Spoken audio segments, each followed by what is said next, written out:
নাজাতের প্রতিনিধি, আর এরা হলো তোমার নাজাতের প্রতিনিধি।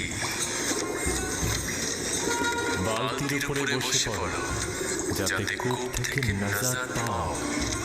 এই কূপ থেকে বের হয়ে কি আমি আব্বাজানের কাছে যাব? না, খোদা তাআলার এটাই ইচ্ছা, তুমি হবে বান্দাদের নাজাতের প্রতিনিধি।